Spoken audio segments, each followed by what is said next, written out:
1110 KBND Radio News Times 8:22. I am John MacAulay filling in for the Count Frank Bonaquesti, and we got a special guest in the studio for you right now. His name's Todd Gobel, and he warned me if you say that name too fast, it sounds like Taco Bell. So Todd Gobel, two separate words there. He's from the Gorilla Gosple Motorcycle Club.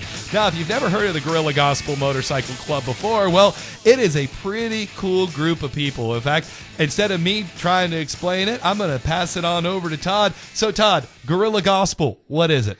Well, thank you. We're a club of ex-cons and sinners, and we look at it like we're trying to change the world and leave the world a better place than the way we left it in our previous lives and lifestyles. And so we're a group of rough guys and tough guys, but guys that want to make a change, guys that are either serious or curious about the Lord. You don't have to be a saved, sanctified believer to be in our club, but you need to be looking in a direction for something spiritual, for a change in life. And so, and we want to be kind of a catalyst for that change.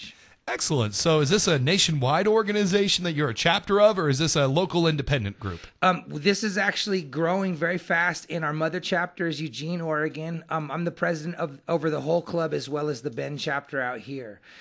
So, yeah, and we're growing fast. Very cool. So the basic concept is you've been through a lot of the rough life. You've been there, done that, and you've learned from that experience, and you want to pass on that knowledge and that learning and that experience to people that may be going through some of the challenges that you've been through, correct? Absolutely. By the grace of God, I'm here, and I'm humbled to be here. I absolutely don't deserve to be here, alive, well, free, with my mind somewhat intact. And so, yeah, we want to give that back. We want to provide an opportunity so guys can see that they don't got to continue to live this life that's in and out of the prison system, continue to live a life of crime. The recidivism rate is so high that we want to try and fight that. Certainly, and one of the ways that you're doing this is your Brains Over Chains campaign that you're doing now. Recently, I brought in a big old stack of some of my old textbooks from Central Oregon Community College that I wasn't using anymore, and you get them in the hands of people that are stuck in prison that could really benefit from this. Education is the first step into be able to join regular society again. I mean, to put it pretty bluntly. Tell me a little bit about this program. Absolutely. Brains Over Chains, we're promoting education over incarceration. What we saw from all of our guys that have been in the prison system, myself included, is there's a real shortage of books. There's surprisingly not a lot of books in the prison libraries in the state prisons in Oregon, and I would guess everywhere. With that in mind, we decided we would ask the public to donate any kind of books, used, new, it doesn't matter. I mean, truthfully, even the level of the book is not that important because a lot of guys cannot read in prison or at a very low level of reading, and some high. But the idea is that we would get more books into the prison for inmates to read something, to learn something, and spend their time doing something positive and productive, helping their minds, helping them perhaps see a glimpse of a future versus sit around, lift weights, talk about crime, and come home worse than you got there. You know, there's an old stereotype about prison being a criminal's training camp that you get in there with just a bachelor's degree and you leave in the master's of criminology. And here's a chance for them to really study some other stuff. And, you know, like we had been talking about before we got on the air, friends of mine that have done time have come out with the phrase, either you do the time or the time does you, meaning if you go in with a plan and you try to improve your life, you really can use jail as a stepping stone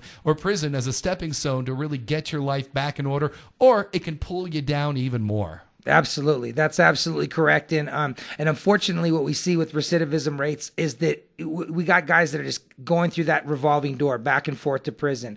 It gets a lot hopeless. There's obviously drug issues and a lot of things that are creating guys to stay in this cycle. We found a way where we want to go ahead and help people see that there is hope and there is a possibility that to do change and have their life better off. One thing we do talk about is that with the recidivism rate in the America being so high, in our club, it's non-existent. So we've got a group of guys that have come out of prison, stayed out of prison, don't reoffend, don't get new charges. And so we can kind of provide somewhat of a role model for other guys to say, hey, you know, it's possible. And it's possible because we did it, not because we heard about it, not because we heard through the grapevine that change was possible. Now, you want to talk about stopping crime right there, donating some books to something like Brains Over Chains. Yes. That's ground level ways of doing that. If we want people when they get out of school to not go back to reoffending, we need to pay attention to what we provide to them. Then thank you so much for coming by here. Again, that's Todd Gobel from Gorilla Gospel Motorcycle Ministries. How can they get a hold of you? They can get a hold of us online at gorillagospel.com. That's just like the animal. And also, I wanted to mention for sure, if you got books, bring them to Westside Church on Shevlin Park's main campus. That's probably the best and most efficient way to get books to us so that we can get them to the prison. All right. Well, thank you so much for all the hard work that you're doing, helping make this world a better place. And thank you guys for listening to Your Town on 1110 KBND. I'm John MacAulay, in for the Count, Frank Bonaquesti.